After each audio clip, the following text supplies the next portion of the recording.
Բարի օր, հանրային ռադիոյի եթերում առանց տողատակի հաղորդաշարի հերթական թողարկումն է, ես Լևոն Սարդարյանն եմ, խոսել եւ խոսելու ենք խնդիրների մասին, որոնք ուզում են կամ պետք է ուզեն հասարակությանը, ինչպես ամեն ուրբաթ մենք այսօր եւս խոսելու ենք միայն կամ փորձելու ենք խոսել միայն եւ բացառապես մշակույթի մասին, մշակույթի հետ կապված մեր ընկալումների եւ այսօր իմ հյուրն է ռեժիսոր Ռուբեն Բաբայանը, բարև ձեզ, պարոն Բաբայան։ Բարև ձեզ։ Պարոն Բաբայան, մենք ամիսներ առաջ էլի խոսել ենք այս թեմայով մեր ինքնության, ինքնաանկալման մասին։ Այսօր այդ հարցը շարունակում է մնալ արդիական, ինչու, որովհետև հիմա արդեն այսպես քաղաքական դաշտը թողնենք մի կողմ, իհարկե չենք քննարկելու քաղաքական իրադարձությունները, բայց քաղաքական դաշտում տեղի ունեն իրադարձություններ, որոնք անմիջականորեն ազդում են մեր ընկալումների վրա։ Խոսքը իշխանություն, եկեղեցու վերնախավեց հակամարտության մասին է, բայց այստեղ հասարակության բավական ստվար հատվածը բավական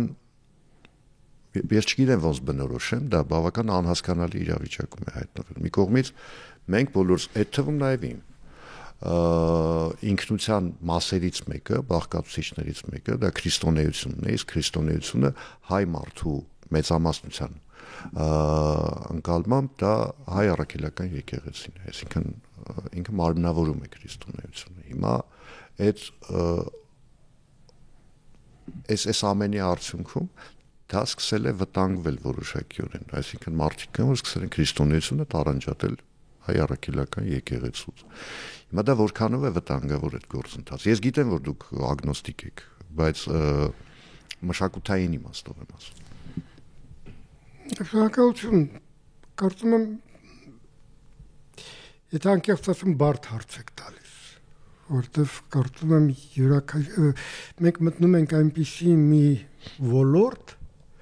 հավատք, ազգային ինքնություն, որտեղ երևի թե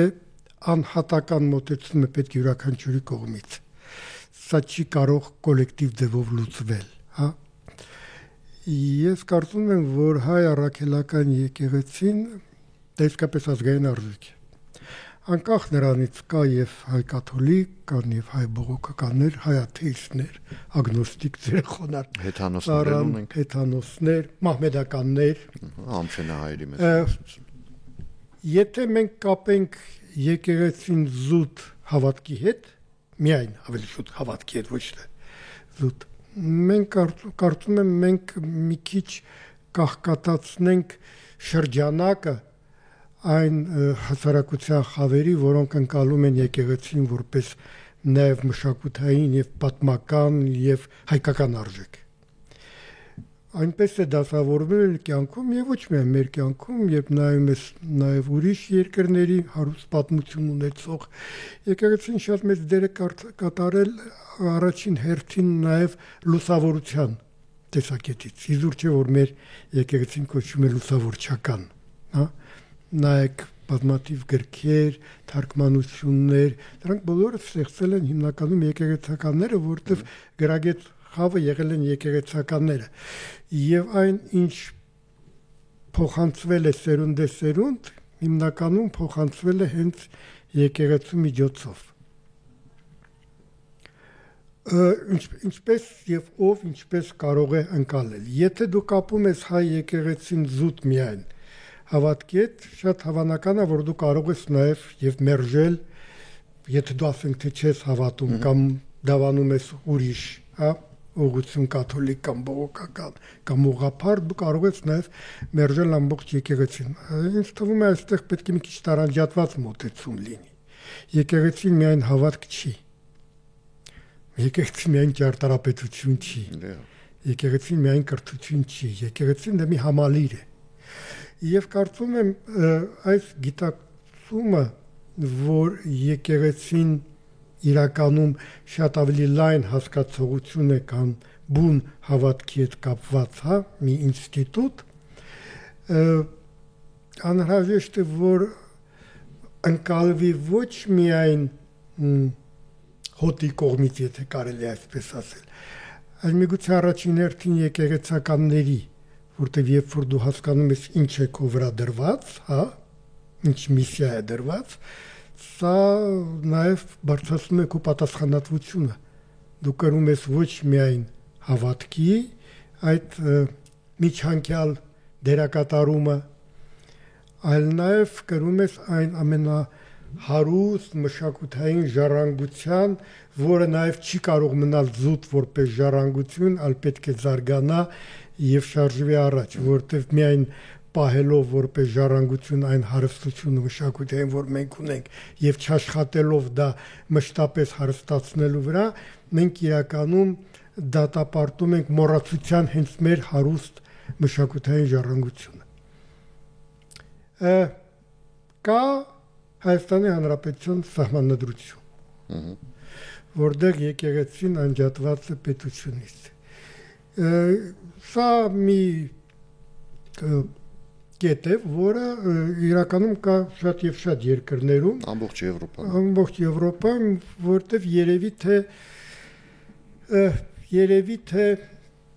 կա շատ խորը գիտակցում, որ երբ եկեղեցին խառնվում է պետական գործերի մեջ, նա կորցնում է այդ հզոր ինստիտուտի կարգավիճակը, որտեղ այդ լուսապսակը խամրում է, այո, որտեղ անցնում է քաղաքականությունը դա ուրիշ օրենքներով է։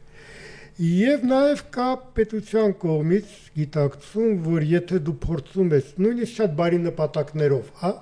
խառնվել եկեղեցու գործի մեջ, ստեղծվում է շատ տհաճ իրավիճակ, որտեղ անկախ նրանից ում դեմ է ուղղված քո քննադատությունը կամ քո վերապահումները, ես նկատի ունեմ անհատների, միևնույն է դա եւ ընկալվում է որպես քննադատություն ամբողջ եկեղեցու եւ հաճախակի այդ ոչ այդքան ուրեմն բարոյական անհատները պաշտպանվելու համար փորձում են առաջ բերել այդ թեզը, որ քննադատում են ոչ թե մեզ, այլ քննադատում են ամբողջ եկեղեցին։ Ինչ է պետք անել։ Նախ պետք է հանգստանալ։ Տակ գլխով էմոցիոնալ, մեղադրանքներով կամ պաշտպանությամբ ընդհանրապես ճիշտ ճանապարհը չի գտնվում։ Ճիշտ է, երբ որ գալիս է գիտակցություն, որ պետություն արժեք է, եկեղեցին արժեք է, եւ մենք հայերս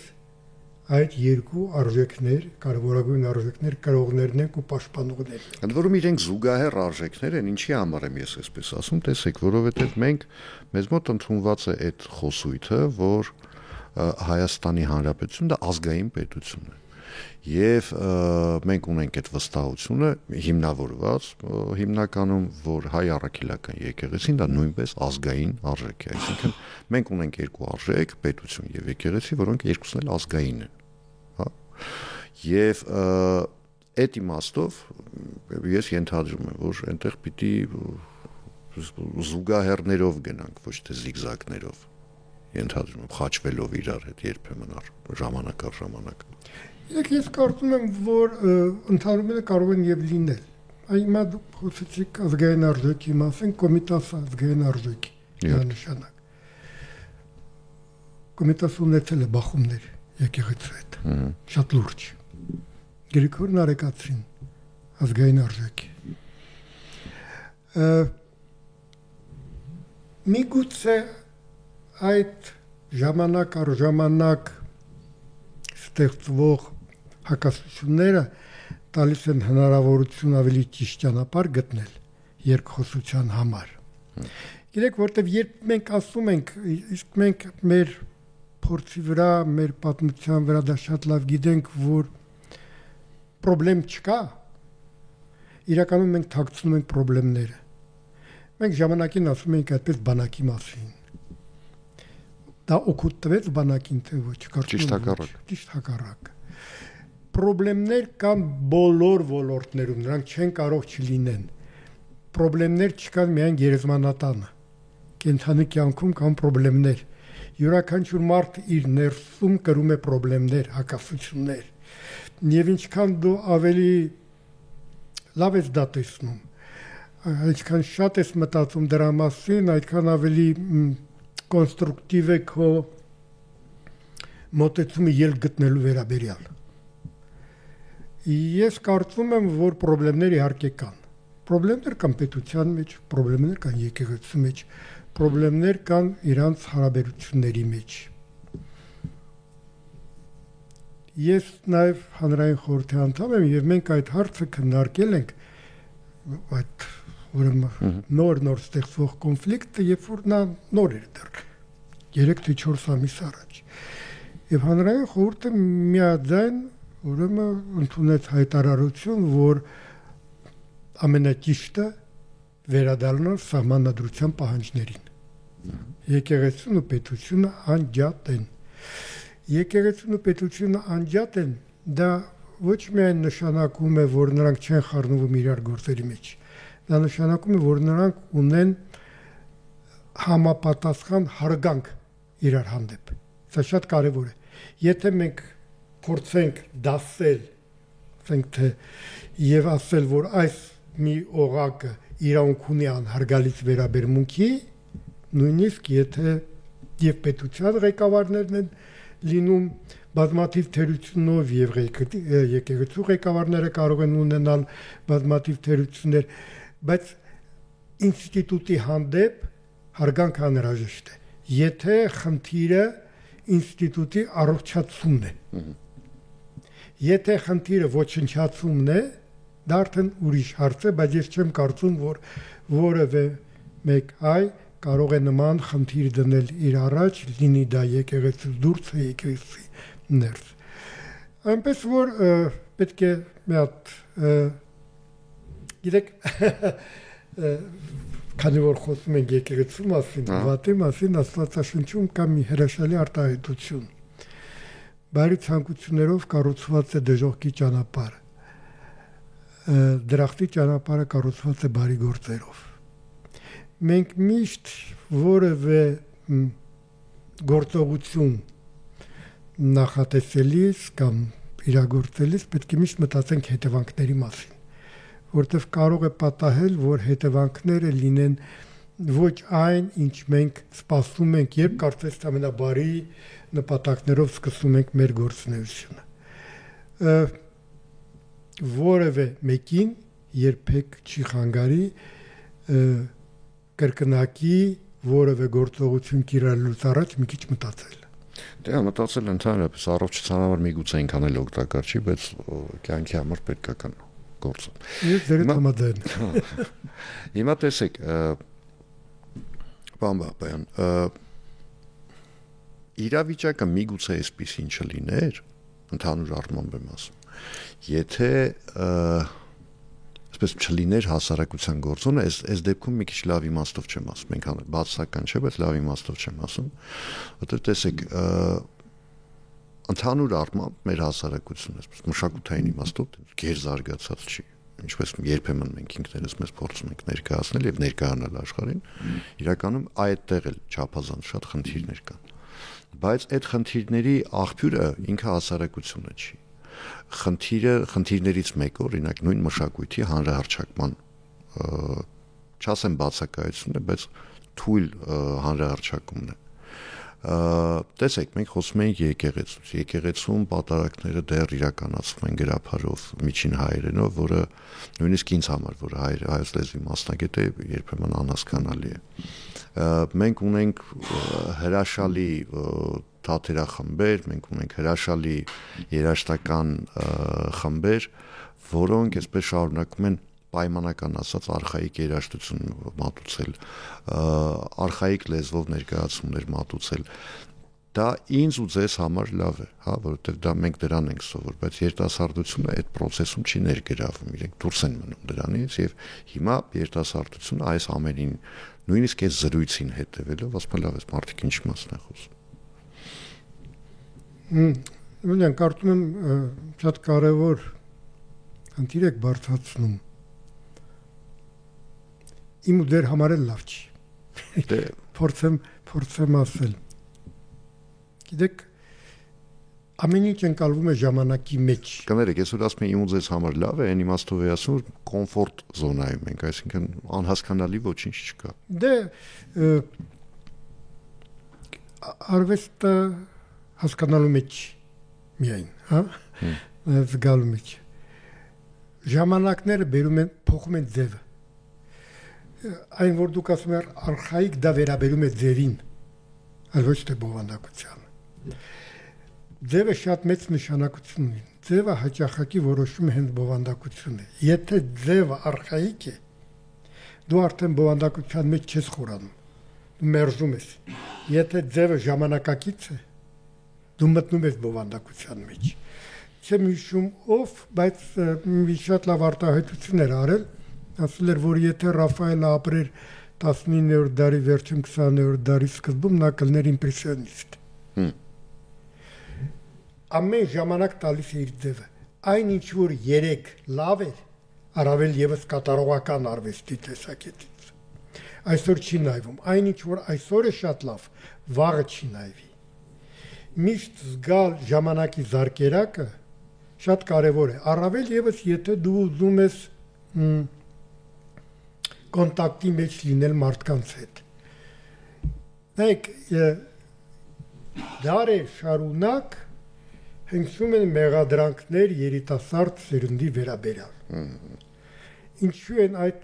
մեղադրանքները հնչում։ Ավակ սերունդը չի հասկանում ինչպես կարելի է չընկալել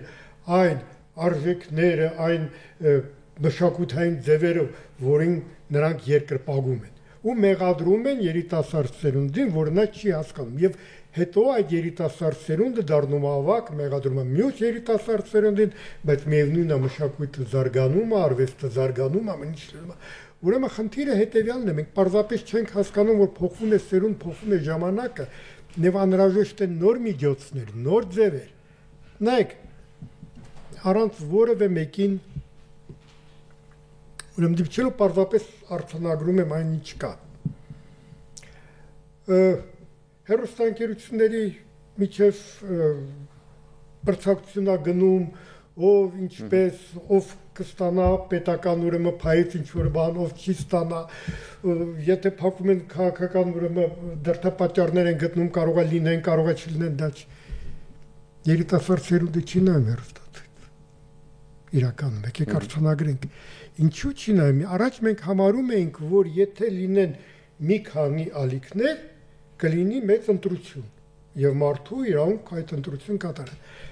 Քանի որ երիտասարդները լավ տիրապետում են ժամանակակից տեխնոլոգիաների, իրանք ընտրությունը ուրիշ դաշտում են կատարում։ Իրանք ընտրում են իրենց դուր եկած ծրագիրը, գտնելով այդ ծրագիրը TikTok եւ այլն, իրենց պետք չի նստել ալիքի վրա։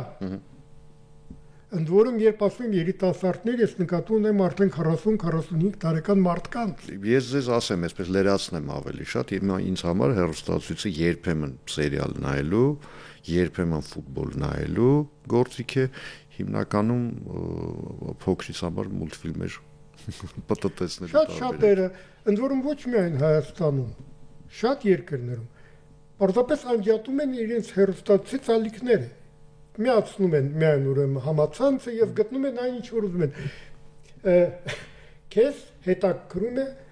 եւ դու վստահում ես այս քաղաքական մեկնաբանին։ Դու իրեն հետևում ես։ Այս մեկին չես լսում, դու չես լսում, ոչ թե լսում ես ու ամեն անգամ ջղայնացած գրում ես ես ով է ելույթ ունենում, դες ինչեր է խոսում եւ այլն։ Սա ժամանակի ոչ թե պահանջն է, սա ժամանակի հետ է գալիս այս մոտեցումը։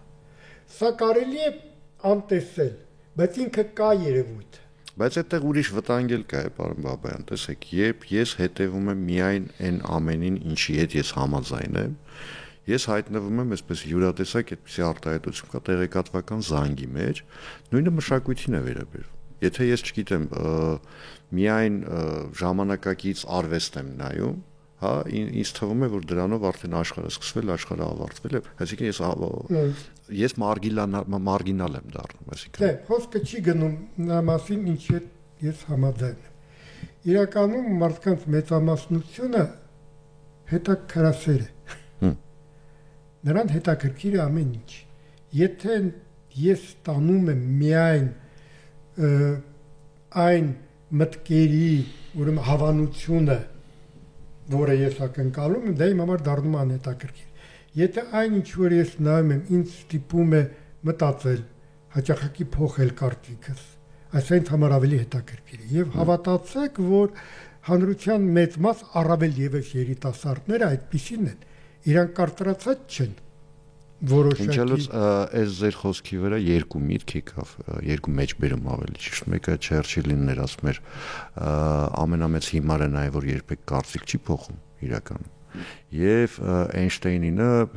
երբ ասել էր, որ մարդկությունը կկործանվի այն ժամանակ, երբ կկործնի հետաքրքրվելու եւ զարմանալու ունակությունը։ Ես դες մի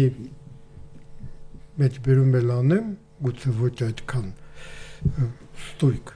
տեքստով, քանի որ ներկայացնում եմ թատերական արվեստի ասպարեզը, հանճարեղ ռուս դերասանուհի Ֆայնա Ռանևսկան ասում էր, կյանքը տրված է, որպես դու կարողանաս կարծիքդ փոխել, եթե դու ասում ես, ես նույն կարծիքին եմ, ինչ 20-30 տարի առաջ, դու դուր ես ապրել կյանքը, դու ոչ մի բան չես հասկացել կյանքից։ Սա զարգացման հատկանիշն է։ Կան սկզբունքներ եւ կան կարծիքներ, պահեք ձեր սկզբունքները, որտեղ սկզբունքները արմատներն են, բայց կարծիքը տերևների պես են, նրանք պետք է փոխվեն, եթե դու ուզում ես իսկապես զարգանաս, եթե քեզ հետաքրքիր է կյանքը, եթե քեզ հետաքրքիր է այն ամեն ինչ որ կատարվում է նախ եւ առաջ քո մեջ, որտեղ դու պետք է ինքդ քեզ հետաքրքիր լինես, երբ որ դու քեզ ներկայացում ես որպես ավարտական, այսպես ասած, ավարտուն ստեղծագործություն, հա, կյանքը քո համար այդ հետաքրքիր է, դու այլևս ինքդ քեզ չես անդրադառնում։ Եթե դու այդպեսին չես, քո համար հետաքրքիր է ամբողջ շրջապատը, հետաքրքիր են նման զրույցները, հետաքրքիր է մարդկանց հետ շփվելը, որտեղ դա հարստացնում է քեզ, դա քեզ եւս փոխում է, եւ դու հասկանում ես, որ միգուցե երեք միջ այս խոսակցությունը կամ միջ այս երևույթը, որ դու տեսար, դու շատ ավելի պակաս խելացի քան այսօր, որտեղ դու հարստացել ես եւ սրա մեջ է կյանքի հետաքրությունը։ Հենց որ դու քեզ դնում ես փակ վիճակի մեջ, քո համար կյանք կանգնում է եւ դու սկսում ես հիմնականում դժգոհել, որտեղ